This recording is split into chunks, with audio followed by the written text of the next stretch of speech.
Hi weavers, welcome to our channel just imagine novels. ఈరోజు మన కథ వద్దన్న వదిలేస్తానా ఎపిసోడ్ 69. విశాల్ ఫ్రీజింగ్ మోడ్లో స్నేహని అలాగే చూస్తుండగా తమ్ముడి భుజం పైన చిన్నగా తడుతూ, ఏంటి విశాల్, అంతగా బాగా నచ్చిందా అమ్మాయి అని అడిగాడు కళ్యాణ్. కళ్యాణ్ మాటలకు తేరుకుని నవ్వుతూ, అవునన్నయ్య, చాలా అందంగా ఉంది, చూడగానే నాకు నచ్చేసింది అన్నాడు విశాల్ కళ్యాణ్తో. ఆ మాటలు ప్రదీప్కి వినిపించి తను కూడా స్నేహ మీద నుంచి చూపు తిప్పుకుని వాళ్ళ వైపు చూశాడు. నిజంగానే అతను చాలా ఎగ్జైట్ అవుతూ స్నేహని చూడటం అస్సలంటే అస్సలు నచ్చలేదు ప్రదీప్కి. ప్రదీప్ ఫీలింగ్స్ని రుద్ర గమనిస్తూనే ఉన్నాడు. శివాని స్నేహని తీసుకుని వచ్చి వాళ్ళ ఎదురుగా ఉన్న సోఫాలో రుద్ర పక్కన కూర్చోబెట్టింది. రుద్ర స్నేహ చుట్టూ చెయ్యేసి, తిను నా చెల్లెలు స్నేహాంజలి, బిఎంఏ చేసి మా కంపెనీలోనే వర్క్ నేర్చుకోవడానికని జాబ్ చేస్తుంది అంటూ అందరికీ పరిచయం చేశాడు రుద్ర. విశాల్ తల్లి సులోచన స్నేహను చూసి, అమ్మాయి చాలా చక్కగా ఉంది, వంట వరపు ఏమైనా వచ్చా అమ్మా అని నవ్వుతూ అడిగింది ఆవిడ. వచ్చండి అని మెల్లగా సమాధానం చెప్పింది స్నేహ వాళ్ళకి. తన స్వీట్ వాయిస్కి విశాల్ ఇంకా మెల్ట్ అవుతూ, తన వాయిస్ కూడా చాలా స్వీట్గా ఉంది కదన్నయ్య అని గుసగుసగా చెప్పాడు విశాల్ కళ్యాణ్తో. ఇన్నాళ్లకు తన తమ్ముడికి నచ్చిన అమ్మాయి దొరికిందని కళ్యాణ్ కూడా సంతోషపడుతూ వాళ్ళ పిన్ని వైపు చూసి, పిన్ని, అమ్మాయి మనోడికి చాలా బాగా నచ్చింది, ఎలాగైనా ఈ సంబంధం సెట్ చేయి అన్నాడు. సులోచన కూడా సంతోషంగా తల ఊపుతూ రుద్ర వైపు చూసి, మీ చెల్లెల్ని కూడా మా వాడిని చూడమని చెప్పండి బాబు అన్నది. రుద్ర చిన్నగా నవ్వుతూ స్నేహతో ఒకసారి చూడరా అబ్బాయిని ఎలా ఉన్నాడో అని మెల్లగా చెప్పాడు రుద్ర. తల పక్కకు తిప్పి మొదట ప్రదీప్ వైపు చూసింది స్నేహ. అతడు తన వైపే చూడటంతో కోపంగా చూపు తిప్పేసి విశాల్ వైపు చూసింది స్నేహ. అతడు తనని కళ్ళతోనే ఆరాధిస్తూ చూడడం చూసి, అతనికి నేను అంత నచ్చానా అనుకుని వెంటనే తల తిప్పేసి రుద్ర వైపు చూసింది స్నేహ. రుద్ర తననే చూస్తూ, ఏంట్రా, నచ్చాడా అబ్బాయి అని మెల్లగా మరోసారి అడిగాడు. నీకు నచ్చితే నాకు నచ్చినట్టే అన్నయ్య అని చిన్నగా చెప్పి తల దించేసింది స్నేహ. ప్రదీప్కి చాలా మంటెక్కిపోతుంది. అక్కడ ఉండడం కంటే దూరంగా వెళ్ళిపోవాలనిపిస్తుంది. కానీ రుద్ర ఏమనుకుంటాడో అన్న భయంతో అలాగే కూర్చునున్నాడు. సురేఖ అందరికీ స్వీట్స్ తీసుకుని వచ్చి ఇస్తూ ఉంటే కళ్యాణ్ తన వైపు ఆరాధనగా చూస్తూ చిన్న స్మైల్తో ప్లేట్ తీసుకున్నాడు. ఏంటమ్మా, మా వాడు నచ్చాడా అని సులోచన మళ్ళీ అడుగుతుంటే రుద్ర కల్పించుకుని, మీకు ఏ విషయమో తర్వాత చెప్తాను, మీ అబ్బాయికి మా అమ్మాయి నచ్చిందని అనుకుంటున్నాను, ఎంతైనా ఆడపిల్ల కదా, తన మనసులో ఏముందో నిదానంగా కనుక్కుంటామాంటీ అన్నాడు రుద్ర. మంచిది బాబు, ఆడపిల్ల మనసు తెలుసుకుని పెళ్లి చేస్తేనే ఆ పెళ్ళి 4 కాలాల పాటు నిలుస్తుంది అన్నది సులోచన. విశాల్ రుద్రని రిక్వెస్ట్ చేస్తూ నేను తనతో కాసేపు మాట్లాడాలి అని అడగడంతో రుద్ర సనే అని ఇద్దరిని గార్డెన్లోకి పంపించాడు. ప్రదీప్ నర్వస్ ఫీల్ అవ్వడం చూసి, ఏంట్రా అలా ఉన్నావు అన్నాడు రుద్ర మెల్లగా. నాకు ఇదంతా కొత్తగా ఉంది, నేను వెళ్తాన్రా అన్నాడు ప్రదీప్ రుద్రతో. కాసేపు ఉండరా, వాళ్ళు వెళ్ళిపోతారు అన్నాడు రుద్ర. బయట గార్డెన్లో స్నేహని చూస్తూ, హాయ్, నా పేరు విశాల్, ప్రస్తుతం నేను స్టార్టప్ కంపెనీని రన్ చేస్తున్నాను, బాగానే రన్ అవుతుంది. ఇక నా గురించి చెప్పాలంటే ఇప్పటి వరకు నాకు ఏ అమ్మాయి నచ్చలేదు, మిమ్మల్ని చూడగానే చాలా బాగా నచ్చారు అంటూ తన గురించి అన్ని విషయాలు చెప్పి అతని ఫోన్ నెంబరున్న కార్డ్ స్నేహకి ఇస్తూ, మీకు నేను నచ్చానో లేదో తెలియడం లేదు, మీకు నేను నచ్చినట్టయితే మెసేజ్ చేయండి అని నవ్వుతూ చెప్పాడు విశాల్. స్నేహ మౌనంగా తల ఊపింది. ఆమె సిగ్గుపడుతుందనుకుని లోపలికి తిరిగి వచ్చేశాడు స్నేహతో పాటు విశాల్. రాగానే తల్లిని చూసి, ఇక బయలుదేరదాం అన్నాడు విశాల్. రుద్ర కూడా వాళ్ళ వెంట బయటకు నడుస్తూ, ఏ విషయమో నేను ఫోన్ చేసి చెప్తానండి అని కావాలనే కళ్యాణ్ నెంబర్ తీసుకున్నాడు రుద్ర. అప్పుడే గార్డెన్లో ఆడుకుంటూ రుద్రని చూసి పరుగులు పెడుతూ వచ్చిన సన్ని కింద పడిపోతుంటే రుద్ర కంటే ముందే రియాక్ట్ అయి టక్కున పాపను పట్టుకున్నాడు కళ్యాణ్. అరే చూసుకోవాలి కదా నాన్న, పడితే దెబ్బ తగులుతుంది కదా అంటూ ఎత్తుకుని ప్యాంపర్ చేస్తూ క్యూట్గా ఉంది. ఎవరి అమ్మాయి రుద్రగారు అని అడుగుతూ పాప బుగ్గ మీద ముద్దు పెట్టాడు కళ్యాణ్. నా మేనకోడలు, అదే మా సురేఖ అక్క కూతురు అన్నాడు రుద్ర. కళ్యాణ్ పాప వైపు నవ్వుతూ చూస్తూ తలూపి, నీ పేరేంటి నాన్న అని అడిగాడు. నా పేరు సన్నీ అంకుల్ అంటున్న పాపని తదేకంగా చూస్తూ మనసులో కలుగుతున్న బాధని అదిమి పెట్టుకుంటూ సన్నీని మరోసారి ముద్దు పెట్టుకుని కిందకు దించాడు కళ్యాణ్. పిల్లలంటే మీకు చాలా ఇష్టం ఉన్నట్టుంది, మీకెంతమంది పిల్లలు అని ఆరాగా అడిగాడు రుద్ర. పక్కనే ఉన్న విశాల్, మా అన్నయ్య పెళ్లి చేసుకోలేదు రుద్రగారు, తను లవ్ ఫెయిల్యూర్ అన్నాడు. రుద్ర ఆశ్చర్యంగా అతని వైపు చూసి, ఈ రోజుల్లో కూడా ఇలాంటి వాళ్ళు ఉన్నారా అన్నాడు. మీ కళ్ళెదురుగా మా అన్నయ్య ఉన్నాడు కదా అని చెప్పి విశాల్ నవ్వుతుంటే కళ్యాణ్ తమ్ముడి వైపు కోపంగా చూశాడు. అలాంటిదేం లేదు రుద్రగారు, నా మనసుకి నచ్చిన అమ్మాయి దూరమైన మాట నిజమే, కానీ తర్వాత ఎవరూ ఆ ప్లేస్లోకి రాలేకపోయారు. నచ్చిన అమ్మాయి దొరకగానే పెళ్లి చేసుకుంటాను అన్నాడు కళ్యాణ్. రుద్ర నవ్వుతూ తలూపాడు. వాళ్ళక్కడి నుంచి వెళ్ళిపోయారు. ప్రదీప్ కూడా వెనక వస్తూ, ఇక నేను వెళ్తానురా అని రుద్ర సమాధానం కోసం చూడకుండా ఫాస్ట్గా వెళ్ళిపోయాడు. అయ్యగారికి బాగా కాలుతున్నట్టుంది అని నవ్వుకుంటూ ఇంట్లోకి వచ్చిన రుద్ర సురేఖ వైపు చూస్తే తను నార్మల్గానే ఉంది. కళ్యాణ్ ఒకవేళ సురేఖ అక్కడ లవ్ చేశాడేంటి అని డౌట్ పడిన రుద్రకి సురేఖ ముఖంలో ఎటువంటి చేంజ్ కనబడకపోవడంతో తను కాదేమో వేరే అమ్మాయి అయ్యుండొచ్చు అనుకున్నాడు రుద్ర. కారులో వెళ్తున్న కళ్యాణ్ విశాల్ వైపు కోపంగా చూస్తూ, ఏంట్రా నువ్వు చేసింది, అతనికి నా లవ్ విషయం ఎందుకు చెప్పావు, తిన్నగా ఉండవా అని కసిరాడు కళ్యాణ్ తమ్ముణ్ణి. నేను నిజమే చెప్పాను కదన్నయ్య అంటూ నవ్వాడు విశాల్. కళ్యాణ్కి అది పొడిగించడం ఇష్టం లేక, సరే ఆ సంగతి వదిలే, కానీ నీకు ఆ అమ్మాయి చాలా నచ్చినట్టుంది, ఎన్ని సంబంధాలు చూసినా అందరినీ రిజెక్ట్ చేసిన వాడివి తనని ఓకే చేసినట్టేనా అని అడిగాడు కళ్యాణ్. అవును, స్నేహ నాకు చాలా బాగా నచ్చిందన్నయ్య, తననే పెళ్లి చేసుకుంటాను అన్నాడు విశాల్. తనకి నువ్వు నచ్చకపోతే అని నవ్వుతూ అడిగాడు కళ్యాణ్. అప్పటి వరకు జోవియల్గా ఉన్న విశాల్ సీరియస్గా కళ్యాణ్ వైపు చూసి, తనకి నచ్చినా నచ్చకపోయినా తను నాదే అన్నాడు.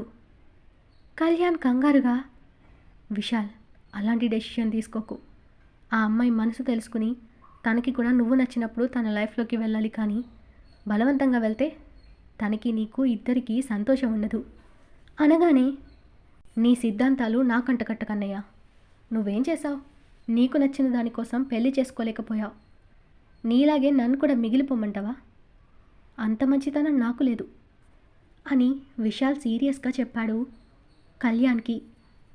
రే, ఆవేశంతో కాదు, నిదానంగా ఆలోచించు, ఒకవేళ తను ఇప్పటికీ ఎవరినైనా లవ్ చేసుంటే అప్పుడేం చేస్తావు, మొండితనం అన్ని వేళలా కరెక్ట్ కాదురా అని నచ్చ చెప్పడానికి చూశాడు కళ్యాణ్.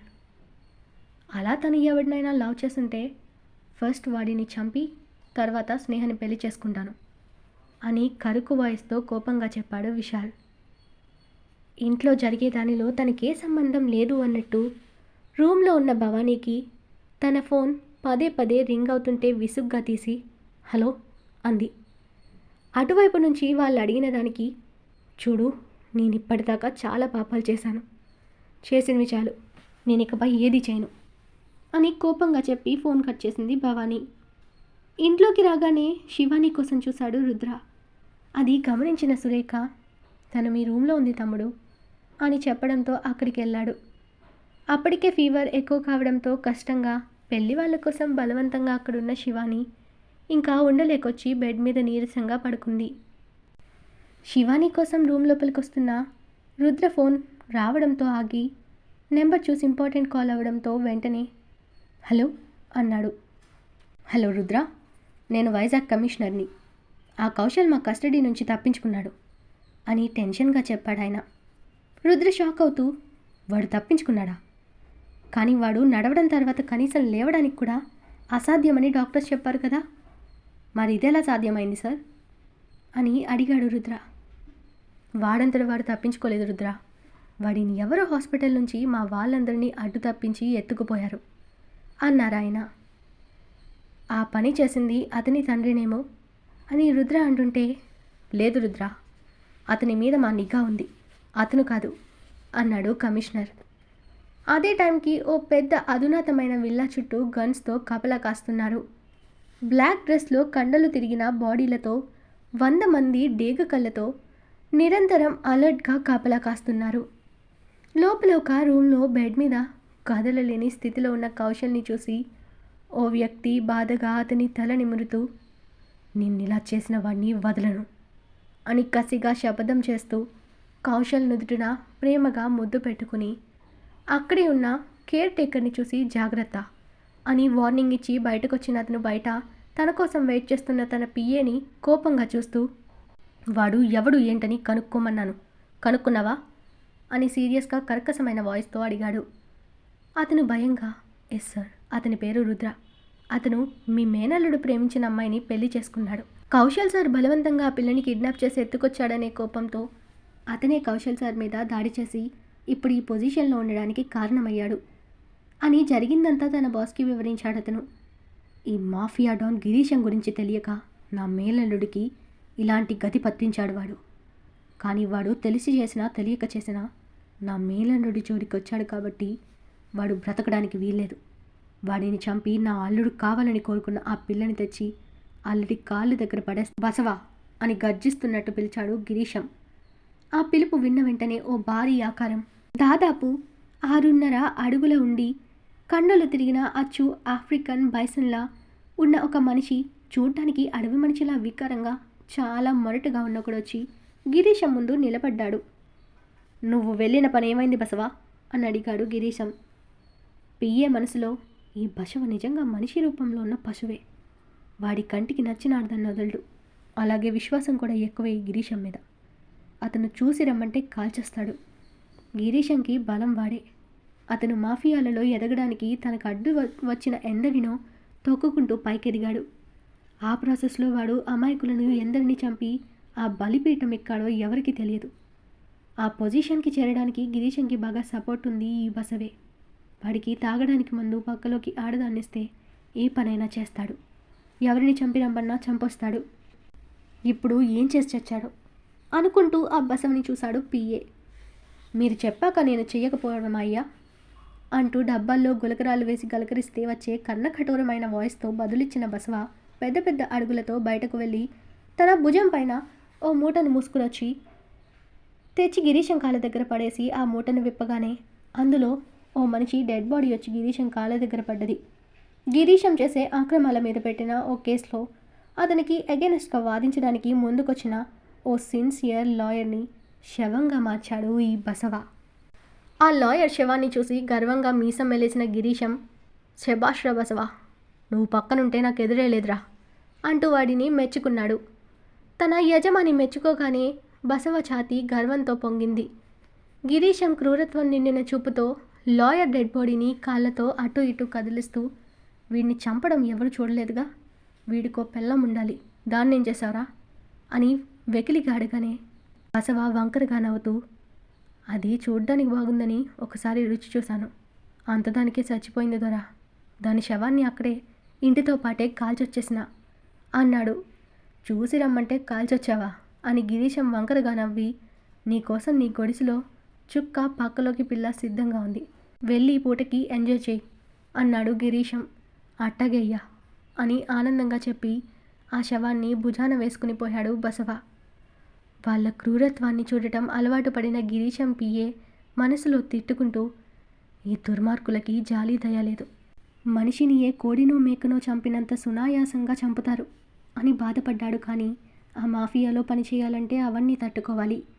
తను బ్రతకడానికి తప్పకి దారిలోకి వచ్చాడు ఆ పిఏ. కౌశల్కి మెలకు వచ్చి కళ్ళు తెరిచి చుట్టూ చూశాడు.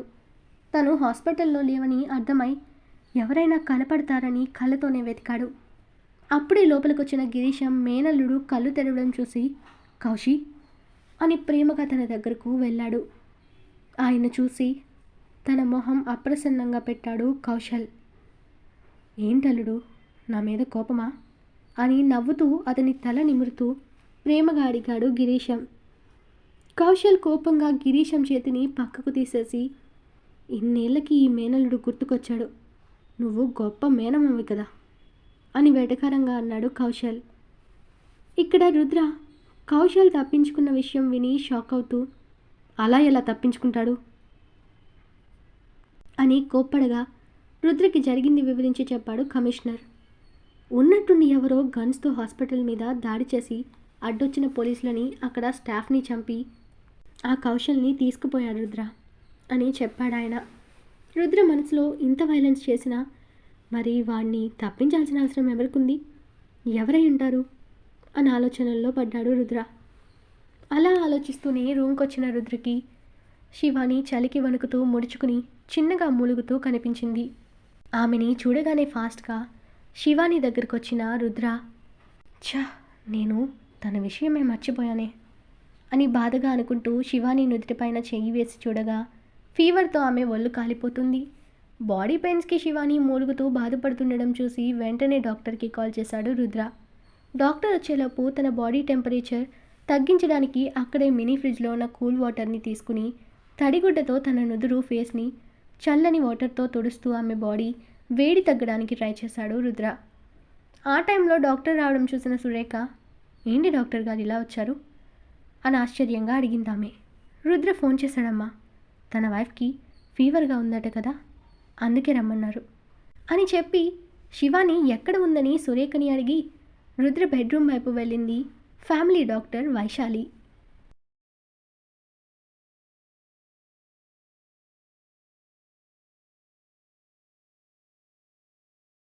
ఈరోజు మన కథ ఇక్కడితో కంప్లీట్ అయింది. ఈ స్టోరీ మీకు నచ్చినట్టయితే ప్లీజ్ స్టోరీని లైక్ చేసి కామెంట్ రూపంలో మీ అభిప్రాయాన్ని తెలియచేయండి. అలాగే ఛానల్ని సబ్స్క్రైబ్ చేసుకుని షేర్ చేసి మాకు సపోర్ట్ చేయండి. నెక్స్ట్ అప్డేట్తో మళ్ళీ కలుద్దాం. అంతవరకు బాయ్.